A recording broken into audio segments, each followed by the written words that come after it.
오늘도 하나님의 은혜가 함께 하시기를 축복합니다. 오늘 함께 보실 하나님의 말씀은 레위기 4장 1절에서 3절 말씀입니다. 여호와께서 모세에게 말씀하여 이르시되 이스라엘 자손에게 말하여 이르라. 누구든지 여호와의 계명 중 하나라도 그릇 범하였으되 만일 기름 부음을 받은 제사장이 범죄하여 백성의 허물이 되었으면 그가 범한 죄로 말미암아 흠없는 수송아지로 속죄 제물을 삼아 여호와께 드릴지니. 아멘. 오늘도 하나님의 은혜와 평강이 함께 하시기를 축복합니다. 오늘부터 우리가 같이 살펴볼 말씀은 레위기입니다. 이 모세오경의 세 번째 성경이기도 하고 이 성도들이 신앙인으로 살면서 지켜야 되는 규범에 대해서 다루고 있습니다. 핵심 명령으로는 이 레위기는 이렇게 말하는데 너희는 거룩하라. 이 제사에 대한 내용, 규례에 대한 내용, 이걸 말하는 그 모든 그 중요한 중점은 너희는 하나님의 자녀로서 그에 맞게 거룩하게 살아가야 한다라는 것이 이 레위기의 가장 중요한 핵심이라는 겁니다. 레위기 9절을 보게 되면 1장부터 7장까지는 이 제사에 대해서 다루고 있습니다. 이 제사의 규례에 대해서 다루고 있어요. 그 중에서 오늘 살펴보는 이 4장은 이 속죄죄를 다루고 있습니다. 레위기 1장부터 3장까지 다루고 있는 이 제사는 번제와 화목제 그리고 이 자원제. 바로 이 번제와 화목제는 이 자원제라 불리우는 제사입니다. 이 자원제가 뭐냐? 의무적으로 드려야 되는 제사가 아니라는 거예요. 바로 스스로 자원하여 드린다. 이래서 자원제입니다. 그렇기 때문에 제물도요. 각자 이 생활의 형편에 따라서 스스로 자신의 마음을 들여가며 선택할 수도 있었어요. 하지만 이 4장에서 다루는 이 속죄제는요. 의무입니다. 의무제사라고 부릅니다. 그래서 의무제입니다. 반드시 드려야 하는 제사가 이 속죄제입니다. 우선 이 레위기를 읽으면서 우리는 제사에 대한 그 규례의 내용을 많이 접하게 돼요. 근데 이 구약에서 말하는 제사를 흔히 우리가 알고 있는 이 미신적인 개념, 이 종교 현상적인 개념의 제사와 구별해서 생각할 수 있어야 돼요. 자, 우리가 흔히 알고 있는 이 미신적인 제사, 우리가 생각하는 그 제사는 이 자신들이 이 존재하게 해줘서 고맙다라는 조상에 대한 그 표현과 함께 이 조상에게 잘 봐달라, 잘 돌봐달라라는 의미를 지니고 있어요. 단적으로 말하면 인간이 아닌 존재, 약간은 좀 신적인 존재들에게 내 자신의 안위와 내 자신의 복을 비는 이 지극히 인간적인 유익을 위한 인간적인 관점의 행위가 우리가 생각하는 그 미신적인 제사입니다. 하지만 이 구약에서 나오는 제사의 본래적인 의미는 그런 게 아니에요. 이 제사의 본래적인 의미는 하나님과 이스라엘의 언약 관계를 생각해야 됩니다. 이 제사는 하나님과의 이 언약 관계가 깨어졌을 경우, 하나님과의 관계가 멀어졌을 경우 그 관계를 회복시키는 역할을 하거나 이미 있는 이 하나님과의 그 관계를 더 가깝게 만드는, 더 가깝게 발전시키는 역할을 한다라는 겁니다. 우리 예배도 마찬가지예요. 예배도 우리가 와가지고 그 인간적인 유익을 구하는 행위가 돼서는 안 된다라는 거예요. 예배 드려서 내가 하나님께 복 받겠다. 예배 드려서 내가 무언가를 얻어내겠다. 이러한 게 아니라는 거예요. 물론 예배 드리는 가운데 우리에게 주시는 평안과 복도 있는 건 맞습니다만 그게 목적이 아니라는 거예요. 이 예배의 본래적인 목적은 하나님과 나와의 깨어진 관계를 회복시키고 내가 하나님과 더 가까이 다가가서 하나님의 뜻을 듣고 하나님의 뜻대로 살아가게 만드는데 바로 그 예배가 있다라는 겁니다. 하나님을 높이는 데 있는 게 예배예요. 내 관점이 아니에요. 이 언약에 해당하는 히브리어 베리트라는 단어인데 이거는요 우리가 흔히 알고 있는 약속이 아니에요. 인격 당사자 간의 공적인 관계가 형성되는 걸 뜻합니다. 바로 하나님과 우리와의 언약이라는 건 이 왕이자 모든 인생의 주인 되시는 하나님과 그 백성으로서 이 공적인 관계가 형성되었음을 뜻하는 겁니다. 바로 이 언약이라는 건 하나님께서 내 주인 되신다는 것, 그리고 내가 그의 소유물로서 하나님을 위해 살아가겠다라고 결단하는 것. 그리고 하나님께서는 우리를 하나님의 소유물로 삼으셨고 하나님의 백성으로 삼으셨으니 우리를 지키시고 인도하시고 보호하시며 복되게 이끌어 가신다라는 것, 그것이 바로 언약이라는 거예요. 이 제사는 이 관계를 유지하거나 더 가깝게 하거나 멀어진 관계를 회복시키는 역할을 당시에 감당하고 있었어요.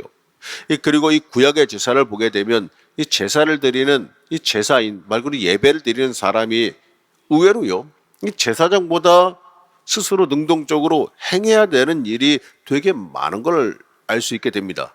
이 앞에서 다룬 이 번제, 이 앞에서 봐야 되는 앞에서 나오는 그 번제만 보더라도요, 그 예배 드리는 사람이, 제사 드리는 사람이 그냥 제물 갖다가 제사장한테 맡기면 제사장이 알아서 하고 그 뒤에 서가지고 있는 게 아니에요. 자기가 바쳐야 되는 그 희생 제물, 그 제물을 회막문으로 끌고 와서 본인 스스로 안수하고 그 동물을 그 제의적인 규칙에 따라서 예배 드리는 사람, 제사 드리는 사람이 직접 죽여야 됩니다. 제사장이 죽여주는 거 아니에요. 내가 죽여야 돼요. 왜 죽입니까? 내 죄를 대신해서 얘가 죽어야 되잖아요. 이때 제사장이 하는 일은요, 그 제물을 죽일 때 나오는 피를 가져다가 제단 사면에다 뿌리는 것, 그 단 사면에다 뿌리는 것만 하는 겁니다. 그리고 그 다음엔 제사장이 직접 이 번제 제물의 이 가죽을 벗기고 각을 뜨는 거죠.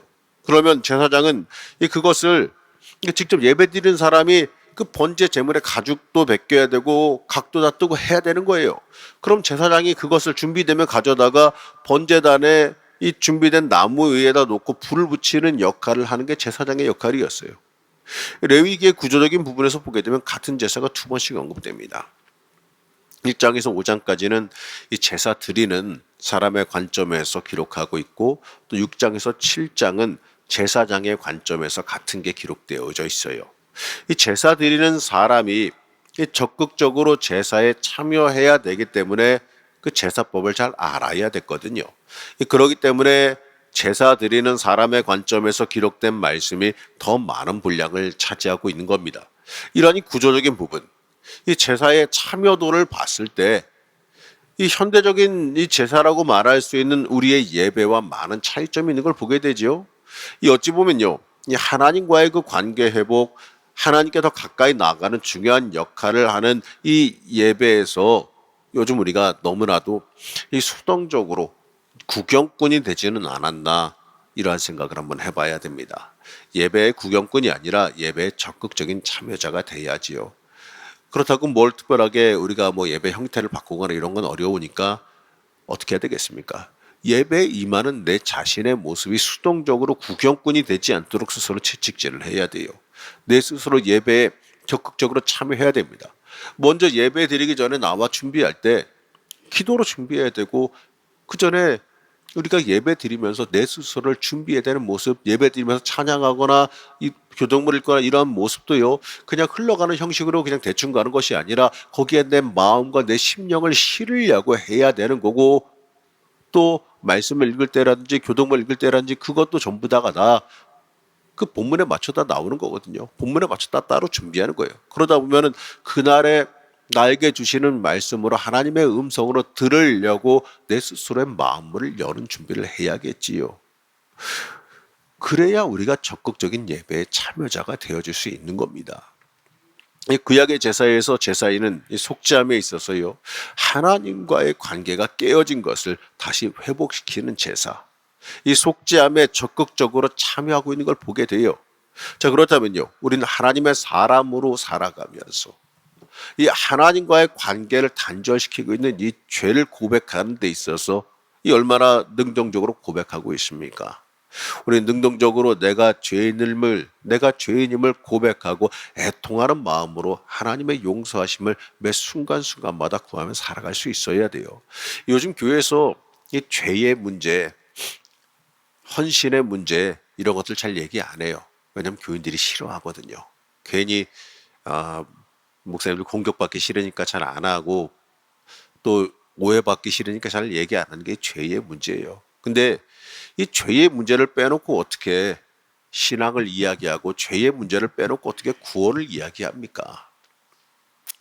내가 이 죄를 날마다 고백하며 하나님 앞에 정결해지는 삶을 살아가야 되는데 예수 닮아가는 사람이 뭡니까? 예수 닮아간다는 것이 바로 날마다 속죄하며 날마다 나는 죽으며 살아가는 것, 내 자아를 죽이며 살아가는 것이 이 속죄함이라는 건데 이 속죄함을 얘기 안 하고 어떻게 신앙을 말할 수가 있어요? 이 중요한 건요. 이 내가 얼마나 하나님과의 관계가 내가 회개하는 데 있다라는 걸 깨닫고 살아가고 있느냐 이거죠. 매일매일 회개하며 살아가야죠. 어떻게 속죄함과 정결함 없이 내가 내 신앙을 유지할 수 있겠습니까? 여러분들 매일 씻잖아요. 그렇잖아요. 매일 정결케 하고 씻고 나가잖아요. 근데 왜 내 영혼은 안 씻냐 이거죠. 그게 중요한 거예요. 이 오늘 다루는 이 속죄제는요. 5대 제사 중에 속죄야. 이 죄를 처리하여 이스라엘을 죄에서 정결하게 하는 제사입니다. 이 속죄제는 이 죄 자체를 처리해서 더 이상 죄악에서 부패하지 않게 하려는 이 적극적인 역할을 해요. 그래서 이 제사의 행위에서도요, 다른 제사와는 조금 다른 모습을 보입니다. 이 번제와 화목제는 제물을 태우는 의식이 중요했어요. 근데 속죄제는 그것보다 피를 번제단에 뿌리는 의식이 중요하게 여겨집니다. 이 의식은 뭐냐면 정결, 정화 이런 것과 깊은 관련이 있습니다. 이 고대 사회에서 지금 그렇게 하는 건 아니지만 이 고대 사회에서요, 이 피를 뿌리는 의식은 이스라엘의 부정을 씻어내는데 효력이 있다고 여겨졌어요. 그런 상징 행위였습니다. 그렇기 때문에 이스라엘의 부정함을 정결하게 하는 수단으로 여겼던 거예요. 당시에 이 죄가 사람을 더럽힐 뿐만 아니라 하나님의 성전을 오염시키고 머무는 자리까지 오염시킨다 여겼습니다. 그렇기 때문에 인간이 죄를 짓고 속죄하지 않거나 그 죄를 제거하지 않으면 이 하나님이 진노하실 뿐만 아니라 이 죄로 인해 오염된 성도에 우리에게 하나님의 영이 거하시지 않는다 이렇게 생각을 했어요. 사실 이스라엘의 소명, 이스라엘의 존재의 이유는요, 이 그들 가운데 하나님이 머무시는 거룩한 하나님의 백성이 되는 데 있는 겁니다. 하지만 그 하나님께서 거하실 수 없는 존재가 되어버린다라고 한다면 뭐 존재할 필요가 없는 거죠. 존재의 이유와 목적까지 상실해버리고 마는 거예요. 그렇기 때문에 이 속죄제를 통해 이 죄를 생긴 오염을 처리해야 됐어요. 그래야 내가 하나님께서 만든 사람으로서 하나님께서 선택한 사람으로서 그에 맞게 살 수 있게 되는 거거든요. 이 번제가 하나님과 이 예배자 사이에 화해를 가져옴으로 인해서 예배자가 하나님의 사역에 다시 헌신할 수 있는 기회를 주는 것이라면 이 오늘 다루는 이 속죄제는요, 성전을 정결하게 하고 나를 정결하게 함으로써 하나님께서 이스라엘에 거하시고 또 내 안에 거하시게 하는 그 거룩하게 되는 것을 말하는 겁니다. 그래서 우리가 회개해야 되는 거예요. 회개해야 성령께서 나를 붙잡으시고 그래야 내가 성령의 영으로 살아갈 수 있게 되는 겁니다. 사랑하는 성도 여러분, 여기서 말하는 성전이 이 죄로 인해 오염되어서 정결해져야 되는 성전이 지금 우리에게 있어서 어딜까요? 이 교회 건물도 해당이 되겠지만 바로 여러분 자신이에요. 여러분 자신이 성전이에요. 이 하나님의 영이 거해야 되는 곳, 이 하나님이 주관하시며 이끌어 가야 되는 존재인 그리스도인들이 정결해져야 되는 겁니다. 우리가 이 죄악에서 정결하지 못한다면요, 하나님의 능력이, 하나님의 역사하심이 우리 안에 거하지 못하게 돼요. 바로 우리가 이 하나님의 역사함에 거하지 못하게 된다면, 하나님의 역사함이 거하지 못하게 막힌 존재가 되어져 버린다면 이거 큰일 나는 겁니다. 그렇기 때문에 우리는요, 하나님의 영이 거하실 수 있는 존재, 하나님과 교통할 수 있는 존재, 성령의 영이 거할 수 있는 존재, 성령 충만한 존재가 되도록 이 항상 정결하기 위해서 내 스스로를 채찍질하며 회개할 수 있어야 되는 겁니다. 이 회개의 영이 먼저 임해야 돼요. 모든 회복이 임하고 복이 임하려면 회개의 영이 먼저 임해야 돼요. 회개해야 그 다음에 성령의 역사가 일어나고 내가 변화하고 그 다음 단계가 되는 거거든요. 이 교회가 요즘에 회개도 이야기하지 않죠. 아니, 회개가 없이, 이 속죄함 없이 무슨 복이 있어요? 이 속죄하고 회개함이 있어야 그 다음에 복이 있는 거예요. 내가 정결해져야지 하나님 앞에 나갈 수 있는 거 아니겠습니까? 바로 예수 그리스도의 그 십자가 보혈로 우리가 항상 정결해질 수 있어야 되는 겁니다. 그리고 원래 이 4장 말씀의 핵심인데 이 반복되어 나오는 중요한 말씀이 있어요. 그 범한 죄를 깨달으면입니다. 자, 13절에서 14절 많이 나오지만 그래도 한 부분만 보면 13절에서 14절만 보겠습니다. 함께 합독하시겠습니다. 만일 이스라엘 온 회중이 여호와의 계명 중 하나라도 부지 중에 범하여 허물이 있으나 스스로 깨닫지 못하다가 그 범한 죄를 깨달으면 회중은 수송아지를 속죄제로 드릴지니 그것을 회막 앞으로 끌어다가 그 범한 죄를 깨달으면 이게 중요한 거예요. 이 죄인이 용서받기 위해서 죄책감을 스스로 느낀다. 죄를 깨닫는다. 내가 죄인임을 깨닫는다. 이게 핵심입니다. 여러분, 은혜 받으려면요, 먼저 내가 죄인임을 깨닫게 되는 거예요. 내가 죄인임을 깨닫지 못하고 내 잘났다고 고개를 뻣뻣이 들고 있다면 그게 은혜 받을 준비가 된 게 아니에요. 아직도 더 맞아야 되는 거예요. 내가 충분히 준비가 되어지면 내가 먼저 깨닫는 게 뭐냐? 내가 죄인임을 깨닫게 됩니다. 그게 시작이에요. 바로 뉘우치고 회개하는 마음이 모든 회복의 시작이고 죄사함을 받는 이 결정적인 마음이라는 겁니다. 이 속죄제에서는요, 이 제물을 태우는 것도 다른 제사와 다릅니다. 이 번제와 화목제는 제물을 번제단에서 태우는데 이 속죄제는 이 콩팥과 기름은 이 번제단에서 불태워서 연기로 올라가게 하고 이 나머지 제물은 재 버리는 곳에서 불태우게 합니다. 이 짐승의 내장에서 간이나 심장은 피와 관계된 부위라고 여기게 되는데 한마디로 피로 여기게 돼요. 그러면 뭐가 남게 되느냐? 콩팥이 남게 되거든요. 따라서 내장 중에 가장 중요한 것은 이 제사에서는 콩팥이라는 거죠. 이 콩팥을 갖다가 이 상징으로는 마음과 양심을 상징하기 때문에 그렇습니다. 바로 우리의 마음, 우리의 회개하는 마음이 그만큼 중요하다는 거예요. 그게 상징입니다. 내가 죄인이라는 것을 깨닫는 마음, 이 하나님의 사람으로서 합당하지 못하게 만든 내 죄악된 마음을 하나님의 사람으로서 합당하지 못한 모습을 하나님 앞에 철저히 고백하면서 회개하며 정결해질 수 있어야 한다라는 겁니다. 이 칼뱅은 속죄제에서 말하길 이렇게 말했어요. 인간의 죄를 제거하여서 하나님과 화목하게 하는 제사다. 그렇게 여깁니다.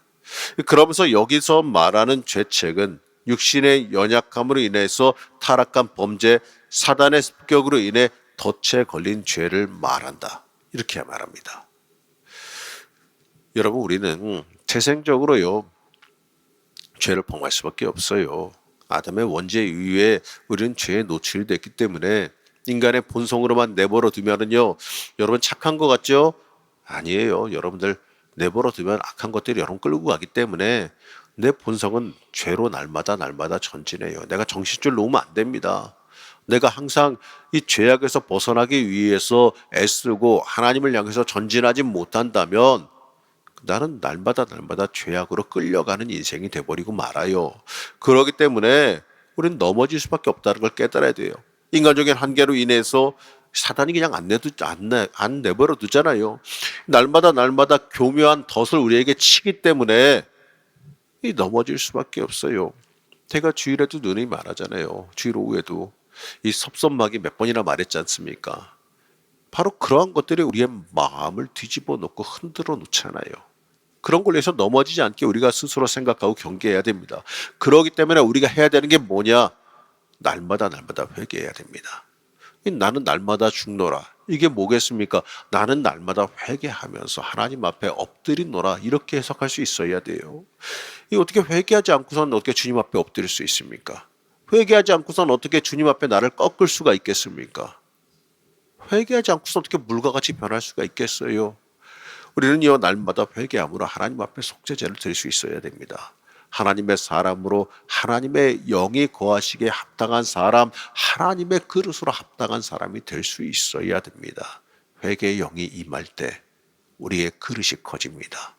회개의 영이 임할 때 우리가 복받을 준비가 되어지는 거예요. 여러분, 오늘도 이 시간 내가 죄인인 것을 먼저 고백하시기 바랍니다. 내가 죄인인 걸 깨닫게 해달라고 간구하시기 바랍니다.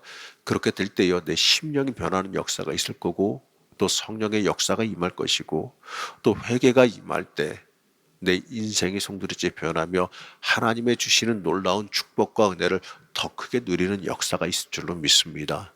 오늘도 기도하는 중에 하나님 깊게 만나시고 하나님과 깊게 소통하시며 온전히 하나님 앞에 엎드리는 귀한 시간 되시기를 시간 간절히 축복합니다.